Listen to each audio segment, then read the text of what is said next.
Pasigaw ang palakpakan, Vice President Sara Duterte!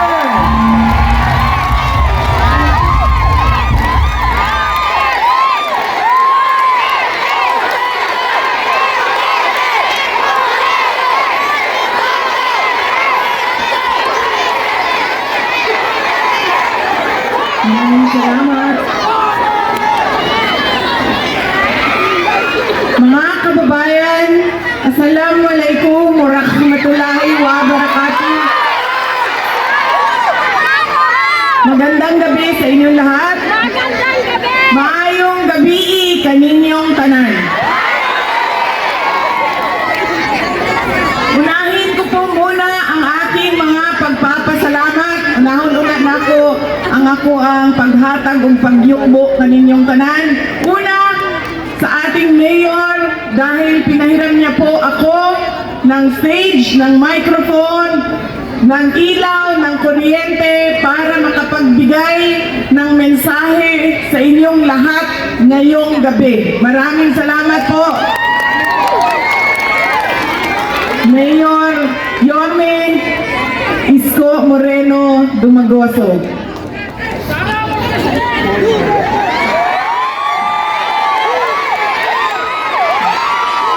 Darating tayo doon, sir. Sandali lang. Duterte! Duterte! Duterte! Duterte! Nasaan na si Kitty? Pangalawang pagpapasalamat ay sa inyong lahat, mga kababayan namin. Marami sa inyo ang hindi pa naghahapunan, hindi pa kumakain. Kanina pa na nandito sa ilalim ng init ng araw. Hindi pa nakaluto, galing pa sa trabaho. Pero nandito kayo para sa aming lahat, para makinig sa mensahe namin, para sa ating mahal na inang bayan. Maraming salamat sa inyong lahat.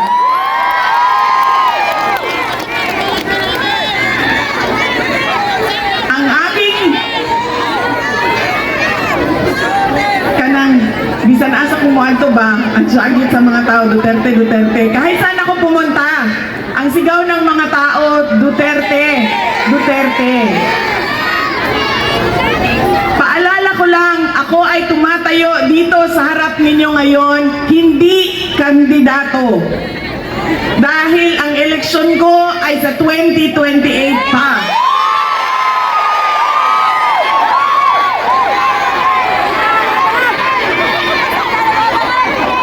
O pwede bukas, kung may maghamon ng eleksyon bukas.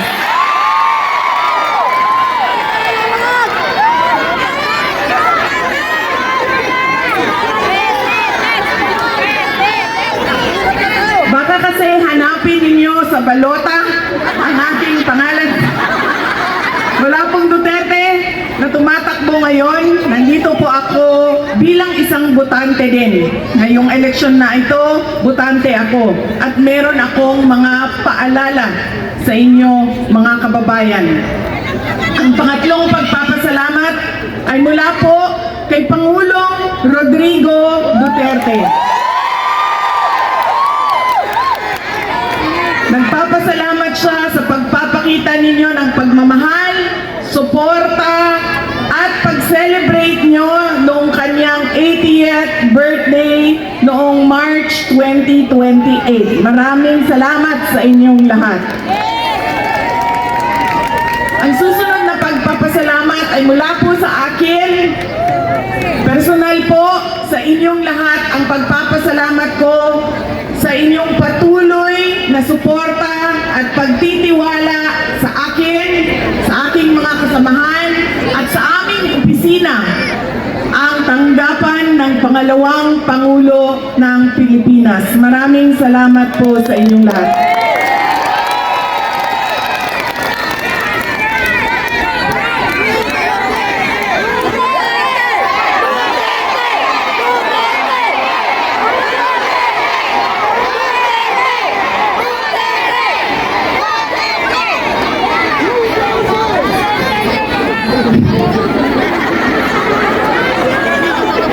Totoo. Totoo yan. Sabi nila, bangag daw yung isa. Sabi ko, totoo.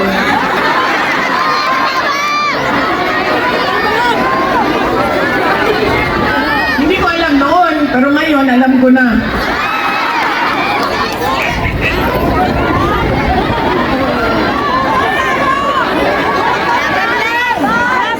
Ang susunod na pagpapasalamat ay mula po sa pamilya namin, ang pamilya Duterte. Napakalaki ng utang na loob namin sa inyo, aming mga kababayan, sa pagkakataon na ibinibigay ninyo sa amin na makapaglingkod sa ating bayan. Naku, kayo ang amuang utang nga kabubuton kaninyong tanan. Sa higayon nga gihatag ninyong kanamo na makaserbisyo sa ato ang nasod. Daghang salamat mga kaigsuunan namo.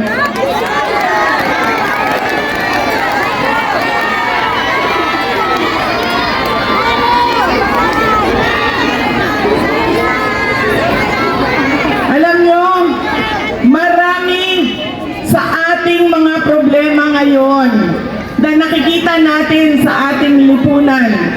Korupsyon, droga, pang-aabuso, krimen, ay dahil sa ugali nating mga Pilipino kung paano tayo bumoto at pumili ng isang leader. Merong tatlong bagay na paulit-ulit nating ginagawa na mali sa ating mga halalan. Maraming nagtatanong sa akin, Inday Sara, ano pa bang matulong namin sa iyo? Dahil naaawa kami sa iyo. Wala na po kayong matulong sa akin. Dahil ginawa na po ninyo akong Vice President. Yan po ang pinaka-tulong ninyo sa akin. Ang kailangan natin gawin at ang kailangan ninyo tulungan ay ang ating bayan. At magagawa ninyo yan sa darating na halalan. Ang unang pagkakamali na ginagawa nating mga Pilipino, kapag sino yung natatawa tayo, naaaliw tayo, sumasayaw at kumakanta, yun ang naaalala natin pag-upo natin doon sa presinto, sa polling precinct natin. Sila yung naaalala natin. Hindi na natin tinatanong, itong tao ba na ito, nung tumayo siya noon, ay ibinigay niya ang pangako niya. Noong itong tao ba na ito, noong nangangampanya siya, nanliligaw siya sa akin, marami siyang pangako na sinabi niyang gagawin niya, ay ibinigay ba niya sa bayan? Ang isang halimbawa dito ay ang pangako na 20 pesos per kilo na bigas.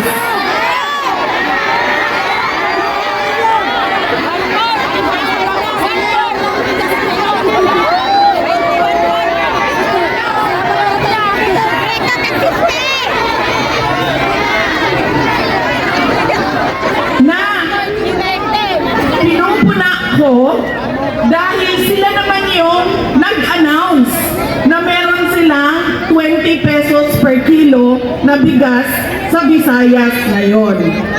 Ang sinasabi ko, pangako yan noong eleksyon noong 2022. Kinalimutan ng 3 taon at ngayon naalala dahil may darating na naman na eleksyon.